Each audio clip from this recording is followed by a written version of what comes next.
දෙවියන්වහන්සේ ස්තුති කරනවා උන්වහන්සේ මාව ගැලවුව මිදුවා වූ ආකාරය ගැන අද දවසේ ඔයගොල්ලන්ගේ ළඟ බෙදා ගන්න දීපු කරුණාව නිසා. ඉතින් දෙවියන්වහන්සේ ස්තුති කරනවා ස්වාමීන් වහන්සේ මට දුන්න ගැලවීම නිසා. මම දැන් 1989 යේසුස් වහන්සේ පිළිගත්තේ. හැබැයි ගොඩක් පෞකාර මිනිස්සේ, කාලකන්ණි මිනිස්සේ, බෞද්ධ පරිසරයේ හිටියේ. සුභාරංචිය කිව්වට මම එච්චර ආසවුනේ නැහැ. මට යේසුස් වහන්සේ පෙන්වන්න බෑ. මොකද මම හිටියේ තෙල් කඳ. මුගේ කොට තෙල් කඳ මේ සීයලා ගෙදර. ඉතින් මගේ පරිසරය තමයි මම හරි ආසාවෙන් හිටියේ මහාන වෙන්න. මේ මස් මාළු නොකා භාවනාවේ යෙදලා හිටියා. මේ මහාන වෙන්න හරි ආසාවෙන් ජීවිතේ කලකිරිලා. ඉතින් ස්වාමීන් වහන්සේ මාව තෝරගත්ත විදිහ හරිම පුදුමයි. ගොඩක් වෙලාවට ජීවිතේ කලකිරුනේ මේ පවුලේ තිබුණු පසුබිම නිසා. ඉතින් අපේ තාත්තා මේ ඔයගලන්ට කියලා ඉතින් මම මීට කලින් හොරකම් කරපු එකනේ ජිනදාස යමිගම. ඉතින් කලුතර අපේ ගම. ඉතින් මෙයා හිරගෙදරට යනවා එනවා. මිනිස්සු කිව්වේ තාත්තාගේ තියෙන ඔකොලොත් නොට්ටිගේ පුතා. ඒකනේ කියන්නේ. ඉතින් අපි රැයට විතරයි කන්නේ. අම්මා ගෙවල් වල වලම් හොදලා කුලි වැඩ කරලා අපිට රැයට විතරක් කෑම ගේනවා. උදේ ඉඳන් වලට කෑම නැහැ. ඉතින් අපි ඕක කාලා හරියට දුක් විඳිනවා. ඉතින් මෙහෙම ඉන්නකොට අම්මා හිරගෙදරට ගියා. තාත්තා කාගේද චේන් එකක් කඩලා අම්මත් මාසයක් විතර හිරගෙදර ඉඳලා දිනවා. ඉතින් එතකොට හිතලා බලන්න කොයිතරම් අමාරුද කියලා ජීවිතේ. ඉතින් මේම ඉන්නකොට මේ මගේ අක්කගේ අත් දෙක අල්ලගෙන අම්මා ගෙයින් එළියට බහැලා ගියා. මොකද මේක කරන්න බෑනේ. එයා එනවා යනවා. ගොඩක් හිරගෙවල එයා ඉඳලා තියෙනවා. ඉතින් ජිනදාස පුදුම විදිහට මේ අර හරියට මනුස්ස ගෙදර අයිති කෙනෙක් එක්ක කතා කරන ගමන් කෙසෙල් කන බානවා වගේ වැඩක්. ඒ තරම් පුදුම දක්ෂතාවයක් එයාට තියෙනවා. ඔව්. ළඟින් ගියොත් හැක් නෑ. ඒ තරම් මහ පුදුම කෙනෙක්. හරිද? ඒ සල්ලි දෙන්නේ අපිට අම්මට සල්ලි දීලා නෑ. ඉන වටේ මග ලොකු තියෙන ඒ කාලේ බෙල්ට්ස් තියෙන පර්ස් තියෙන. ඔයයි සල්ලි හංගන් ඉන්නවා. ඒ සල්ලි දෙන්නේ නෑ. ඉතින් අම්මා කුලි වැඩ කරලා තමයි. නමුත් මේ ඔක්කොම සිදුවීමේදී අම්මා අපේ මගේ අක්කගේ අත් දෙක අල්ලගෙන ගෙයින් එළියට බහැලා ගියා. ඊට පස්සේ පොලිසියට ගිහිල්ලා අපි දෙන්නම ළමා නිවාස දෙකකට දැම්මා. අක්කා ගෑනු ළමා නිවාසේ මම පිරිමි ළමා නිවාසේ හැදුණා. ඉතින් අක්කගේ නිවාසේ මම දන්නේ නැහැ. හැබැයි මම පිරිමි ළමා නිවාසේ හිටියා. මාළේ ගොඩින් හැරලා යන්න ඕනේ. කොස්හේන පැත්තට. ඉතින් ඕකේ ගුටි ගගා අවුරුදු 14ක් 15ක් හිටියා. ඒ ලොකුම දේ තමයි මම ඒකේ දෙවියන් වහන්සේ මගේ ජීවිතේ කරපු දේ ලොකුම දේ තමයි මම ඉතින් ඉස්කෝලේ ගියේ නැහැ. ඕකේ ඉන්නකොට ඉස්කෝලේ යන්නේ මට පෙන්නන්න බෑ. මම ඉස්කෝලේට යනවා 11 කාලෙට විතර. මේ ඒ යන්නේ මේ බිස්කට් කන්න විතරයි. ඉතින් බිස්කට් ටික අරන් මම ආයි දන් කැලේට යනවා නැත්නම් වෙලට යනවා. එහෙම තමයි ජීවිතේ. ආයෙ එනවා එකමාරට හරියට ඉස්කෝලේ යන වෙලාවෙ. ඉතින් සර්ලත් මාව ගණන් ගන්න නැති. පොතුත් නැහැනේ. මට පොතුත් නැහැ මොකුත් නැහැ. ඉතින් මම ඔහේ කරකිනවා. ඉතින් පහින් එහාට යන්නේ නැහැ. මොකද බිස්කට් නැහැ පහින් එහාට. ඉතින් දැන් පහින්මයි ඉන්නේ. මොකද පහින් එහාට යන්නේ නැහැ කියන්නේ මම විභාග කරන්නේ නැහැනේ. ඉතින් ඒ වගේ ජීවිතයක්. මම පුදුම කාලකන්ණි ජීවිතයක්. කොච්චර ගැලුවත් වැඩකුත් නැහැ. ධන කහල් කෙනෙක් ගහලා ධන ගස්සනවා. ඒක වැඩක් නැහැ. දැන් අම්මලා සමහරවිට කියන්නේ මේකට කබර එකක් තියෙන එකේ. ඒ වැඩක් නැහැ. අර මඩනාලද ජීවිත. හරි ඉතින් කොහොම කාලේ ගත වුණා. නිවාසේ ධන ගහනවා ඉස්කෝලේ ෆේල් නිසා. වෙලාවට ඉන්න ඕනේ. ඉතින් කැම නැහැ. ගොඩක් කුටි කන්ද වෙනවා. ෂර්ට් එකේ බොත්තම් නැත්තම් ඉස්කෝලේ යන වෙලාවට හිටියේ නැත්තම්. දැන් ෂර්ට් වල හැමදාම දන් කහට ඉතින් හැමදාම කුටි කනවා. ඒක තමයි මේ නිවාසේ. කියන්නේ ඉස්කෝලේ ඉඳලා නිවාසයට යනවා. නේද? නිවාසේ ජීවිතෙත් එහෙම තමයි. නමුත් දෙවියන් වහන්සේ දැන් ඊට පස්සේ මෙතන ඉඳලා අම්මට මාව වස් කරගෙන යන්නේ නැත්තම් මම පැනලා යනවා. මට බෑ ඉන්න තව.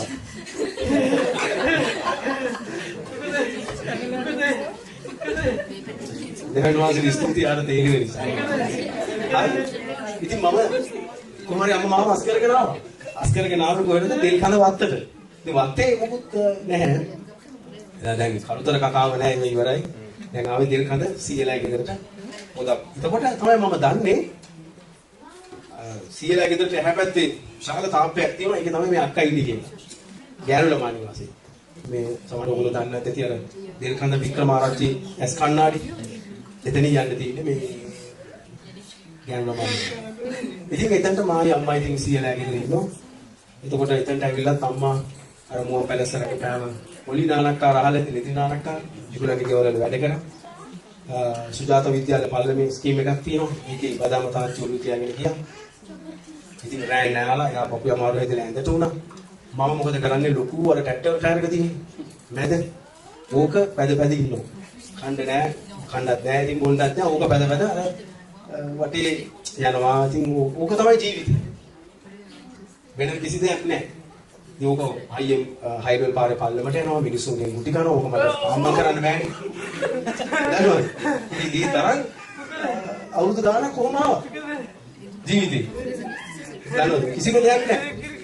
හැබැයි එතකොට ස්වාමින් වහන්සේ ගැන මට කෙනෙක් කිව්වා. හැබැයි මම යේසුස් වහන්සේ පිළිගන්න කැමති නෑ. ජීවිතේ කලකිරලා ඉතින් හරි මේ වෙකේ ඉන්නේ. ඉතින් මම ගෙදර මාමා හිටියා. එයා හැමදාම ගෙදරට රණ්ඩු වෙනවා. ඒ ඉඳලා.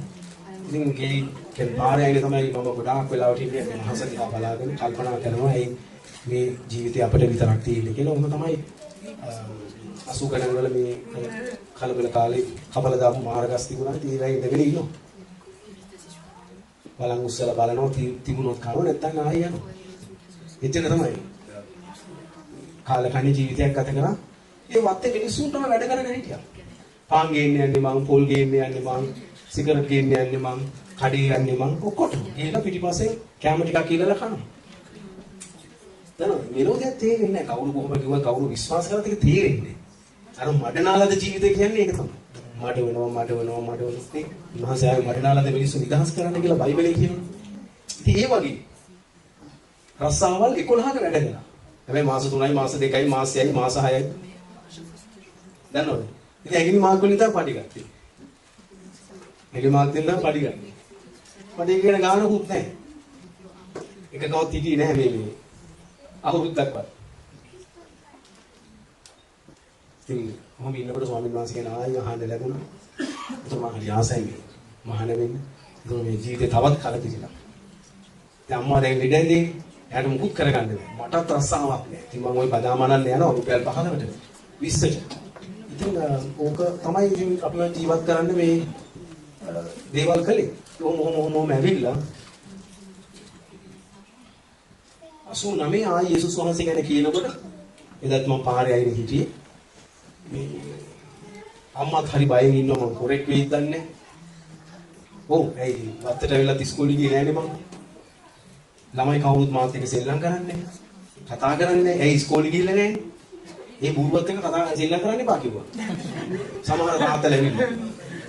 ඔව් මට ඉතින් සෙල්ලම් කරන්න ගන්න නෑ නේද? මට හරි කේකි මං බෝල පාලනවා. දන්නවද? බෝල බලලා විසි කරනවා. ඒක තමයි ජීවිතේ. කිසිම මේලයක් නැහැ. දන්නවද? කිසිම මේ ගන්න නැහැ. අවුරුදු 18ක් සෙරප්පු නැතුව, සපත්තු නැතුව තමයි මම හිටියේ. එනේ සෙරප්පු දෙයක්වත් සපත්තු නැතුව තමයි ජීවිතය ඇවිදින්නේ. දන්නවද? ඒක සෙරප්පු සපත්තු වෙනකොට මේ සපත්තු බලන සපත්තු නැහැ. මොකද ඒ තරම් ඉදල්ලත් වගේ කකුල. ඒවා එකතු වෙන්නේ නැහැ කවදාවත්. දන්නවද? ඒවා එකතු වෙන්නේ නැහැ. මේ වගේ ජීවිතයක් ස්වාමීන් වහන්සේ පුදුම දෙයක්. ඒ වහන්සේ එදා මම පාරේ හිටියේ වාඩි වෙලා. එදා මට යේසුස් වහන්සේ ගැන ආයෙ කිව්වා. මං හරි ආසයි මහාන වෙන්න. නමුත් එදා යේසුස් වහන්සේ ගැන කියනකොට පුදුම දෙයක් මගේ ජීවිතේ වුණා. මං කවදාවත් මේ කණ්ඩ බොන්න ගෙවල් බොපු කෙනෙක් නෙවෙයි. මට ඕනේ එක දෙයයි. මරණයෙන් පස්සේ මට ජීවිතයක් දෙන්න. මට ඒක. තව ඕන තරම් දුක් විඳින්නම් මරණයෙන් පස්සේ ජීවිතයක් දෙන්න. මං එච්චරයි. කාටද පුළුවන් ඒක කරන්න? මොකද බෞද්ධ ධර්මයට බෑ ඒක නම් ආයි ඉපදෙනවනේ කළපවවනු. මම කව මේ ආත්මෙදිත් පුදුම දුකක් විඳින්න මට ආයි නම් මේක ඉපදෙන්න බෑ. මට මේක ආයි කරක් ගහන්න බෑ. මේ ඇති. මම පාසල් ගියේ නැතුණාට මේ ජීවිත අවබෝධය ඒ තරම් කලකිරිලා මට ලැබුණා. ජීවිත අවබෝධය. මගේ ප්‍රශ්නේ ඒකයි මට මරණයෙන් පස්සේ යමක් ඕනේ. මේක උසුලන්න බෑ. මේක මොකද්ද මේක උසුලන්න බෑ. කාටවත් කළපවවනු ආයි බෙදනවා ආයි බෙදනවා. කවුද කැමති? ඕක තමයි මගේ ප්‍රශ්නේ. හැබැයි යේසුස් වහන්සේ කියන්නේ කියනකොට කවදාවත් නැති ප්‍රීතියක් හදවතේ දැනෙනවා. සැහැල්ලුව, සමාධිය. ආනේ හයිවල් පාරයිනේ හිටියේ. කියන දේ කවුරුත් කියන දේ අහන්නේ නැහැ. මගේ අතල්ලල ඕන තරම් ලියලා ඇති මගේ නම. මට මතක නැහැ නම යකුරු ටිකවත්. දන්නවද? හැබැයි පිටිපස්සේ රිච්ච කාලිසම ඇදගෙන උඩහට යනවා පල්ලෙහාට යනවා. දන්නවද? ස්කීම් එක වටේ යනවා ආයෙ යනවා. අම්මා එකේ වැඩ කරනවා. ඉතින් වැඩ කරනවා මත් යනවා. මම ඉතින් ටයර් පැද පැද ඉන්නවා. ඔක තමයි කියන්නේ. නමුත් එදා මගේ ජීවිතේ වෙනස් වුණා. පුදුම සහැල්ලුවක් පුදුම සමාදානයක්. කවදාවත් අත්දැකෙන්නේ නැති. කියා නිම කරන්න බැරි සතුටක්. කැම බීම නෙවෙයි. එදාම මම පාරේ ඇවිනේ. එයාගේ බයිබලේ අරගෙන අහස දෙසට දික් කළා කිව්වා මම යේසුස් වහන්සේව පිළිගන්නවා. මේ ජයග්‍රහණයේ සහැල්ලුව තමයි අදත් තියෙන්නේ. ඒ ප්‍රීතිය. යනවා මේ සතුට. ඊට පස්සේ ඔයගලන්ට කියන්න වෙඩි කාපු උරා වගේ. පල්ලියේම තමයි. කණ්ඩ බොන්න ඕනේ නැහැ. පල්ලියේ. ජීවිතේ කොහෙවත් තිබුණ නැති ප්‍රඥාවක් මේ හිස මතට ආවනේ. ඕ පුදුම ප්‍රඥාවක්. මට හරි ආසයි ඉගෙන ගන්න. හරි ආසයි ලියන්න. ඊට පස්සේ මම බයිබලේ පිටපත් කරනවා. ඕ බයිබලේ පිටපත් කරනවා. බයිබලේ පොත් අටයි කටපාඩම් කරනවා. ලොකු අකුරෙන් එක්කෙනෙක් මට බයිබලේ පොත් අටයි ලියලා දුන්නා. ඒක තමයි මම මුලින්ම කරේ. විනාඩි 5යි පාඩම් කරේ. අදත් මට පාඩම්. ඔව් අදත් මට ඉදා විනාඩි 5ක් පාඩම් කළා. අදත් මට මේ පොත් අටයි පාඩම්. මේ තරම් දෙවනස ප්‍රඥාවක්. ඊට පස්සේ බයිබලේ රැග් දෙක නම් පිටපත් කරනවා. පිටපත් කරන්න හරි අමාරුයි. ඇයි? මේවා මොහොමඩ් අලිගේ ඇඟිලි වගේ. ගායනක් එකතු වෙන්නේ නැහැ. රවුම් කරන්න හරි අමාරුයි අකුරු. දන්නවද? හරි අර ඉතින් කොහොම හරි කරන පුදුම ප්‍රඥාවක් දුන්නානේ. උනන්දුවක් දුන්නානේ දෙවෙනි මාසෙ. ඉතින් ඒ තරම් පොත් කියවනවා දෙවනස ප්‍රඥාවද? මේකෙන් කියවන්න කරුණාව දුන්නා. මේකෙන් ලියන්න කරුණාව දුන්නා. ඒක පුදුම දෙයක්. දන්නවද? ඒක පුදුමාකාර දෙයක්. උත්පත්ති විඥාන වල කතාව, ගණන් කතාව, දීති කතාව, ජෝෂුවා විශ්කරණ කොට රූත් සාමූල ලිඛිත දෙක, රාජාව ලිඛිත දෙක, ලේකම් ලිඛිත දෙක, ඉස්වා ලිහිමේ ඉස්තර යෝග ගීතාවල ඉතෝකේ දේශනාකාර සලමෝන ගීතිකාව යසා යර්මේ විලාපකේ සිලේ දාන හොසේ යෝගේ නාම සබතිය යෝන මේක නාම අබක්කුක් සපනේ හක්කයි සකරිය මලාති. ආයි බැලුවේ නේ. අනේ දා තමයි විනාඩි 5ක් බැලුවේ. එතන ඉඳලා අද දක්වා පාඩම්. මුළු පොත් 60යි. එනස පුදුම දෙයක් කළා. ඊට පස්සේ මම හරි ආසයි සේවය කරන්න. 6යි දෙක මම ජොබ් එකක් කළා. නුගේගුඩ කන්දවත්. 6යි දෙක වෙනකම් බලන් ඉන්නේ දුවන්න පල්ලියට. දුවලා බයිබල් විද්‍යාලයේ ජයලා බයිබල් විද්‍යාලයෙන් එනවා මේ කට්ටිය. ඒගොල්ලෝ එක මම පස්සේ යනවා සේවයට. එනකොට මට තියෙන පුරුම බෑග් එකක්. මම ඔගේ පත්‍රිකා දාගෙන ගෙයින් ගෙට යනවා හැමදාම උදේට. කෑම ඕනේ කණ්ඩ ඕනේ මම උදේට යනවා. ආයි තවල් දෙනවා. ඒ තරම් පුදුම ආසාවක් දැනෙනවා. මගේ අම්මවත් තාත්තවත් කීපද රචකයෙක් නෙවෙයි. දන්නවද? නමුත් ගීතිකා ලියන්න දෙවිදුන් කරුණාව දුන්නා. 1996 තමයි ප්‍රථම ගීතය පැරුණා වූ විඳිනා වූ මාගේ සිත සුළු කරනවා. ඒ ගීතිකාවේ ඉන්පස්සේ අද දවස් දක්වා ගීතිකා එන කොච්චර නම් එනවද? හැමදාම එනවා. ඔව් හැමදාම ගීතිකා එනවා. ඒ තරම් දෙවනසු බලවන්තයි. ඊට පස්සේ 96 මම සේවයට ආවා තිමෝති විද්‍යාලයට ගියා. ආස ඕල්ටන්ගේ වැල්ලපත්තේ. ආස නීල් ලුගෑන්නේ හලාවත. එවුටි වීගෙන් කියවනවා මට. වීගෙන් කියවනවා. ඒ වීගෙන් ලියන්න ලේසි නෑ. ඉතින් මට ඉතින් හරි කීටි. අපි ඉතින් පාසලට එක්කමින් කියන්නේ. නේද? ඊට පස්සේ යොහන් බෞතිස්ත කියන රචනාවක් ලියන්න කිව්වා. පාස මම නම් ලියන්නේ ඔය රචනා මම ජීවිතේ රචනා ලියන්නේ නැහැ. මම ලියන්නේ නැහැ.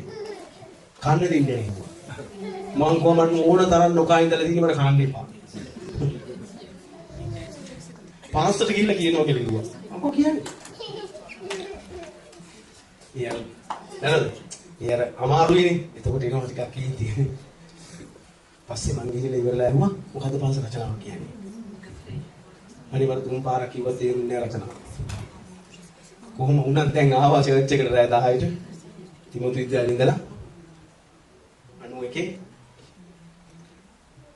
මම දෙවිතුන්ට කිව්වා මෙන්න පෑන මෙන්න කොලේ අද රචනාව නොලියුණා මම හෙට ගෙදර යනවා. මම සේවය කරන්නේ නැහැ. මම දන්නේ නැහැ මොහන්සි මේ වගේ මෝඩේ කරන් මොනව කරන්නේ කියලා. මම එහෙම තමයි කිව්වේ. මම එහෙමයි කිව්වේ ඔයගොල්ලෝ කියන්නේ යන්න එපා. අපි තාත්තට තනියම ඕන එකක් කියන්න පුළුවන්. ප්‍රසිද්ධිය තමයි මම කියන්නේ. දැන් ඉදා සුද්ධාපේ පූර්ණ වෙලා මට කරුණාව දුන්නා ලියන්න. මම ගිහලා පෙන්නන අවුරුදු දෙකක් මම තිමෝති විද්‍යාලේ හිටියා. Pass golden. දැන් එහෙම පුදුමාකාර වැඩ. එතන 97 මම ගියා ලංකා බයිබල් විද්‍යාලයට. පාස් දැක්කම මගෙන් 91 මම කොහෙටද යන්න කැමති? බයිබල් විද්‍යාලය. ඇදහිල්ලෙන් කොහම ලංකා බයිබල් විද්‍යාලයට යනවා පෙරාදීනේ. දන්නවද? එහෙමම කිව්වේ. ඊටසේ මට පළාතක් දුන්නා තලාහිණ. තලාහිණ පළාතක් දුන්නා.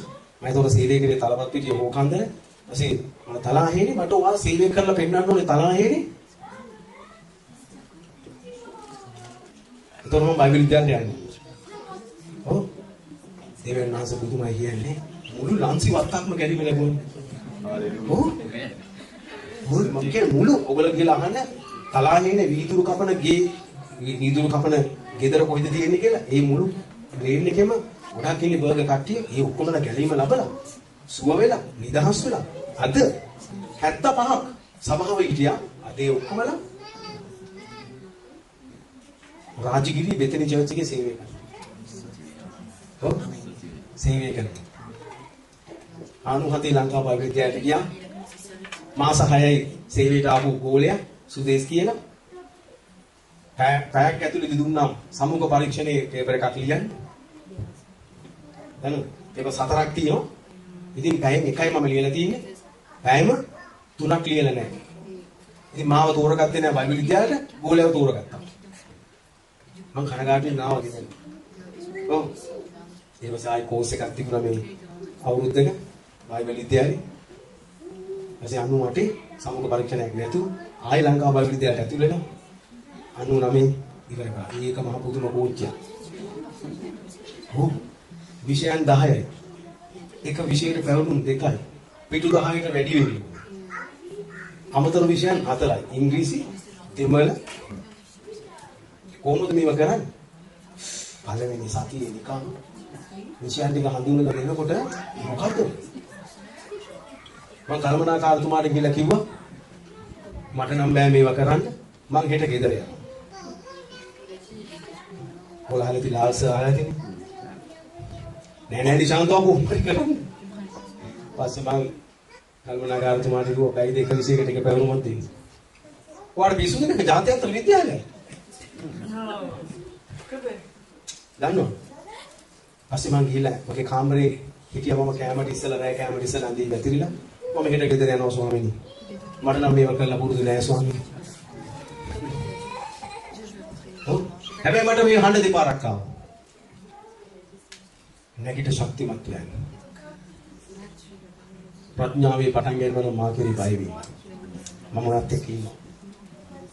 ඉතින් මම නැගිටලා මම ශක්තිමත් වුණා. අර බුදුදත් තියෙන ශක්තිමත් කළාම දෙවියන් වහන්සේ මටම සැලුට් එකක් ගහගන්නවා. ස්තුතියි ස්වාමීනි කියලා.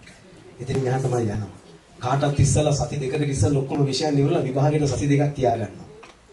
කොල්ලෝ මට කියනවා මෙයා විද්‍යාලයට ඇතුල් වෙච්ච දා ඉඳලා විෂය මේ පැවරුම් කරනවා. ඊගොල්ලෝ පටන් ගන්න විභාගයට සති දෙකක් තියෙනවා. පැවරුම්. මට විහිළු කරනවා. ඉතින් මම ඉතින් මුලින් ඉඳන් පටන් ගන්නේ හේතුව දන්නවා. දන්නවා. ඉතින් කරුණා. ආමේ. මේ වෙනකොට මම ගීතිකා කීපයක් හදලා තිබුණා. විද්‍යාලේ චැපල් එක හදන්න ලොකු කිතුණු කීප සංඛ්‍යාවක් තිබුණා. වේමානිකම් සර් සයින්ස් එකක් කරනවා. මම ගීතිකා 4ක් කිව්වා. වැටි මායනවා කිතුණු මල් වාගේ සියලු දේ සපේන දුක හඳුනන.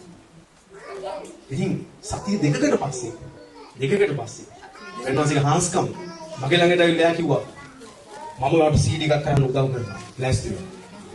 ආමෙන්. තුම හාස්කම්. 98 පළවෙනි CD එක කළේ එහෙමයි තනුණා උදිනවා. සිල්ලෝ කරනවා මිස.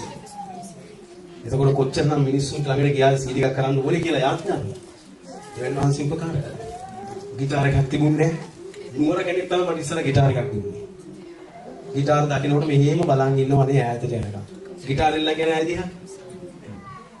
දැන් මිනිස්සු දෙන ගිටාර මං සභාවන් වලට නැති බැරි අයට යේසුස් වහන්සේ සදානයට මම බෙදනවා. දන්නවද? ඊ තාම දෙවියන් වහන්සේ පුදුම දේ කළා.